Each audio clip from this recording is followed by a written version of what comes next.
Olá, sexto ano. Eu espero que vocês estejam bem, né? Bom dia para vocês. Eu espero que vocês estejam também acompanhando aqui nossas videoaulas, assistindo os vídeos, que é de extrema importância, né? Para que consigamos dar continuidade aos nossos estudos. E que também estejam resolvendo os exercícios, né? Me mandando. O mais importante é vocês tirarem as dúvidas sobre o assunto. Porém, qualquer dúvida que vocês tiverem, podem entrar em contato comigo, que eu vou tentar ajudar da melhor forma possível, certo?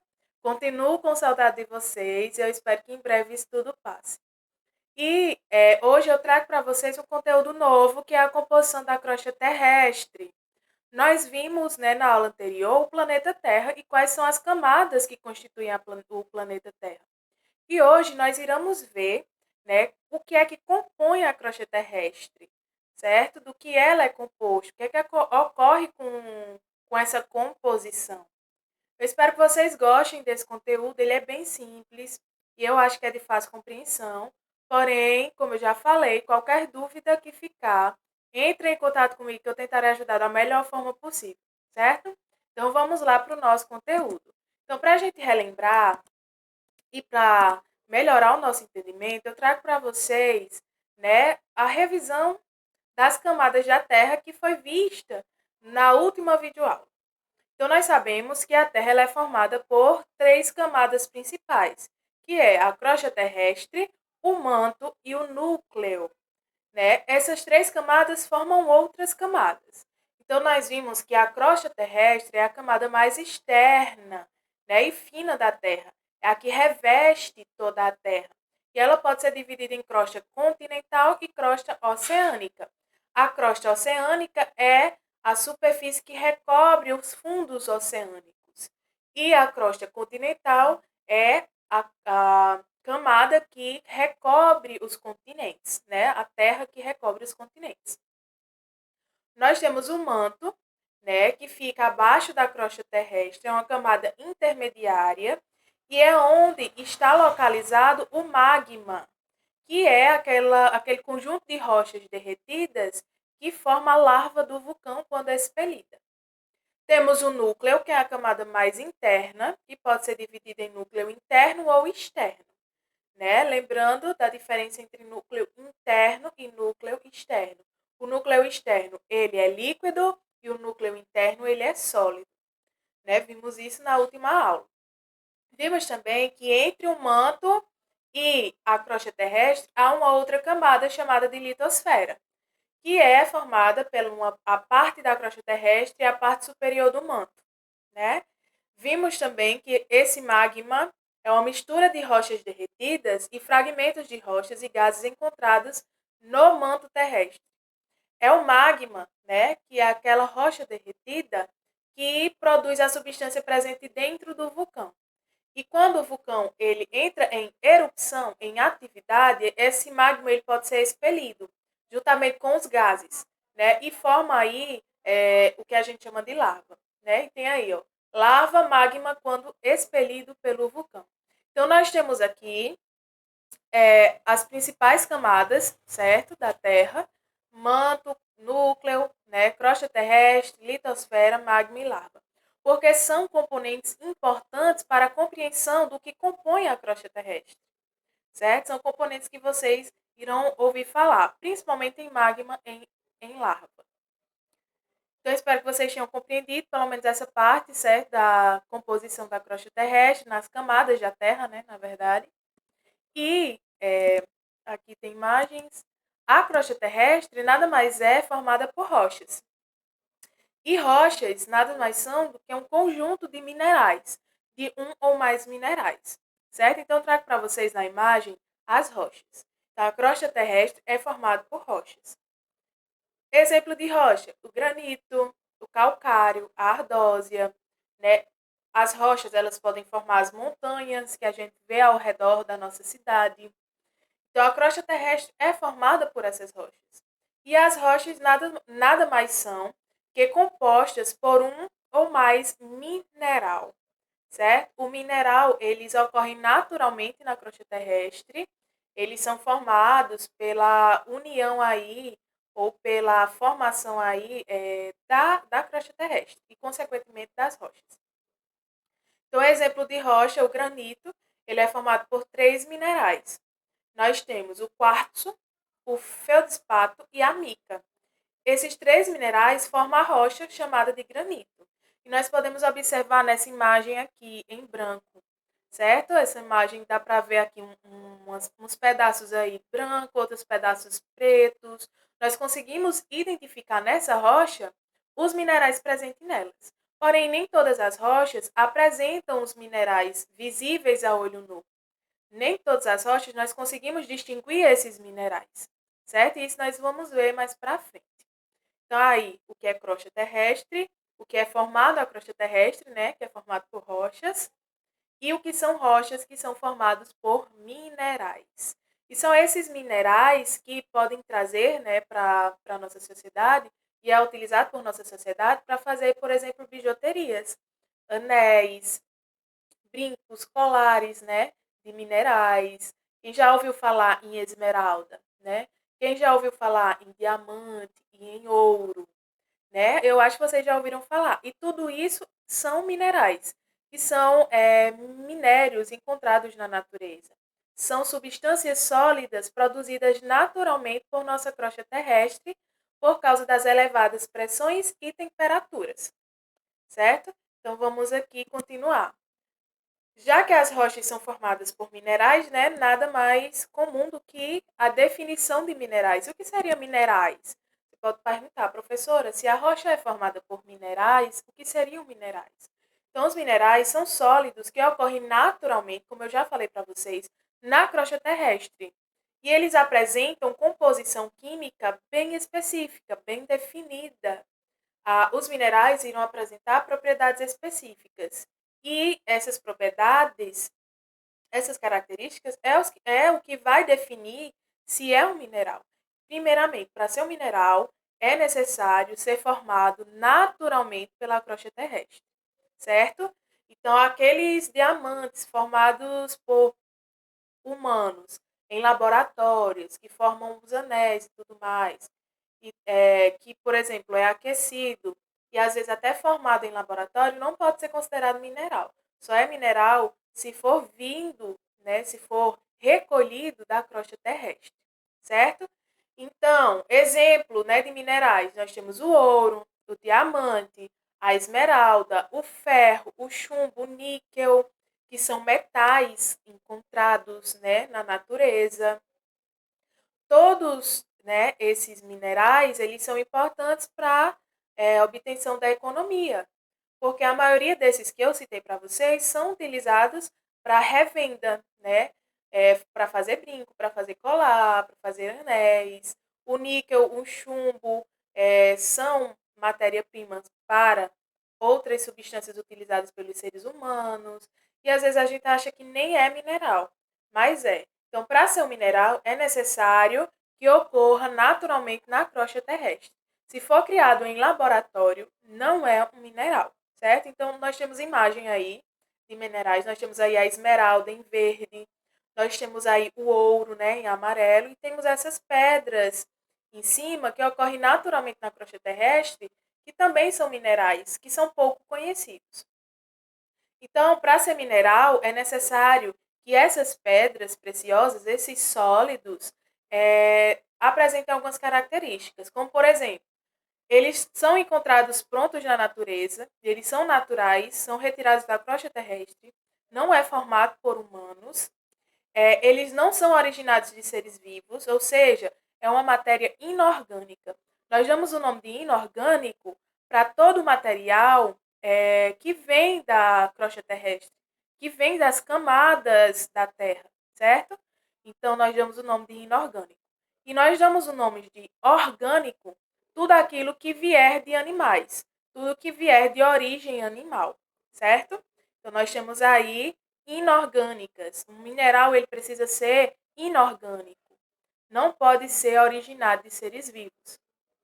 E outra característica dos minerais é que eles não possuem, na verdade, eles possuem, né, composição química e arranjo microscópio bem definido. O que seriam esses arranjos microscópicos? é o que a gente não consegue ver a olho nu. É necessário um microscópio bastante avançado para que a gente consiga ver o que compõe aquele mineral, certo? De que elemento químico é feito aquele mineral, certo? Então, temos essas três características. Só é um mineral se for encontrado na natureza, originado da crosta terrestre, não pode ser originado de seres vivos e possui composição química e arranjo microscópico bem definido. Um exemplo de arranjo microscópico: o diamante, que é um mineral, e o grafite, que é outro mineral. O grafite que vocês utilizam para copiar as respostas no lápis de vocês, eles são compostos por carbono, que é um elemento químico. Porém, são carbonos que estão em posições diferentes, formando o mineral. O carbono presente no diamante, ele é rígido, é um carbono que vai auxiliar na rigidez do diamante. Já o carbono presente no grafite é um carbono mole. E por isso, por esse ser um carbono mole, permite a escritura, né? Permite aquele lápis escrever e ser macio. Tá vendo? Produzem, apresentam a mesma composição, que é o carbono, porém de formas diferentes. Por isso, cada um vai ter sua composição química definida. Além disso, nós damos o nome de minérios aos minerais com valor econômico. Geralmente, os minérios, nós também damos o nome de minérios àqueles locais que irão encontrar os minerais de grande valor econômico, como o ouro, como o diamante, como a esmeralda, certo? Então, nós temos aí a definição de minério e de minerais. Além disso, os minerais eles apresentam propriedades bem definidas, como cor. Todo mineral apresentará cor. Nessa imagem acima, nós temos uma cor muito bonita, isso é chamado de pedra ametista. A pedra ametista nada mais é do que um quartzo, que é um mineral, né, chamado de quartzo. Então, a pedra ametista, ela vai apresentar essa cor violeta, né, que é uma cor muito diferenciada. Porém, vai ter outros minerais que irão apresentar cor amarela, cor azul, né? A turmalina paraíba é encontrada aqui na Paraíba e é um mineral muito procurado e utilizado para formar bijuterias, colares, anéis, né, brincos com pedras, chamado também de pedras preciosas, que é formado pelos minerais, né, preciosos, pelos minérios, que tem um valor econômico. Então, nessa imagem acima, nós temos cor e brilho, né? Nós podemos ver aí na pedra ametista, que é um mineral formado pelo quartzo. Temos aí outra propriedade, a dureza, né? A dureza é a capacidade de um material riscar um outro material. Realmente, riscar. Você pegar um objeto e riscar, passar ele e riscar. A dureza significa o grau daquele material que ele tem de ser riscado ou de riscar, certo? Fazer um risco. O brilho, muitos materiais têm brilho. O ouro, né? O ouro ele é muito brilhoso. E cada material vai ter seu brilho específico. Cada minério, né? Cada mineral vai ter seu brilho específico.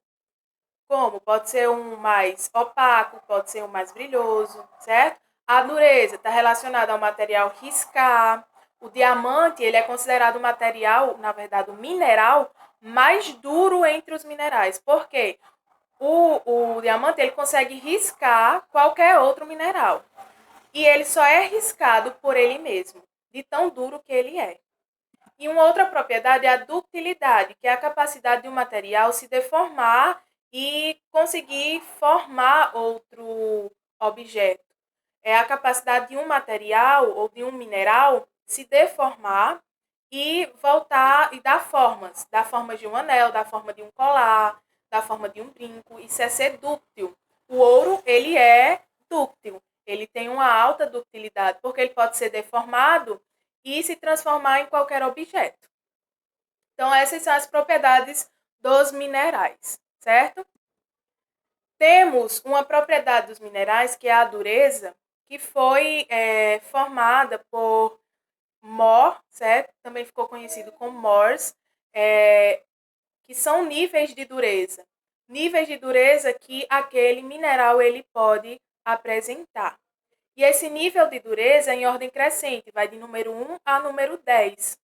E indica o grau da dureza daquele material. Então, quanto mais para a posição 10, mais duro ele vai ser. Então, isso significa que ele não pode ser riscado por qualquer material. Então, Francisco Mohrs foi quem criou, né, essa propriedade dos minerais de dureza e esse nível de dureza, de comparação de dureza. Então, temos aí o talco, o gesso, o calcite, a fluorite, a apatite, ortose, quartzo, topázio, corindo e diamante. Eles são minerais, porém são minerais que podem ser riscados. Um exemplo, o talco e o gesso, eles podem ser riscados por uma unha. Isso quer dizer que eles são pouco duro. O talco, o gesso e a calcita, ele pode ser riscado por uma moeda. Então, isso quer dizer que a calcita ela é mais dura do que o talco e o gesso. Aí temos a fluorite e a apatite, pode ser riscado por um vidro, né, ou por um canivete. Isso quer dizer que tanto a fluorite como a apatite, eles são mais duros, seu grau de dureza é maior, comparado ao talco, o gesso e a calcite, certo? E o restante, de 6 a 10, como vocês podem ver, são riscados por vidro, tirando o diamante, porque o diamante ele é considerado o material mais duro, o mineral mais duro da natureza. Então, ele só pode ser riscado por ele mesmo. Fazer risco mesmo, arranhar, certo? Então, temos aí a escala chamada de escala de Mohrs, que é colocada em ordem crescente de 1 a 10 de dureza. Então, nós temos aqui exemplos. Pessoal, desculpa o barulho, certo? Que infelizmente passa muito carro, muita moto aqui. E infelizmente não tem como abafar esse barulho. E aí, se eu ficar parando toda vez, né, para recomeçar, vai demorar muito para eu conseguir formar o vídeo para vocês. Então, vão me desculpando qualquer barulho que venha acontecer nesse vídeo, certo? Então, nós temos aí, dando continuidade, a escala de Mohrs, que é uma escala que mede a dureza dos minerais. Temos o talco na escala 1, a gipsita na escala 2, a calcita, né, na escala 3 e assim por diante. Então, quanto mais o número for para 10, mais duro esse mineral ele vai ser, certo? Isso aí é só para vocês entenderem, por exemplo, como é um mineral de talco, como é um mineral de gipsita, como seria um diamante. Então, eu trago essa imagem para vocês se familiarizar com os minerais mais comuns, mais encontrados na natureza, certo? E temos agora os tipos de rocha. Porém, eu vou deixar os tipos de rocha para nós vermos de um segundo vídeo, certo? Para que o vídeo não fique tão extenso e vocês não se cansem. Qualquer dúvida que vocês tiverem sobre esse conteúdo ou sobre qualquer outro de ciências que já foi apresentado para vocês, entre em contato que eu vou tentar ajudar da melhor forma possível. Ok? Um abraço, um beijo a todos e tô com saudade, viu?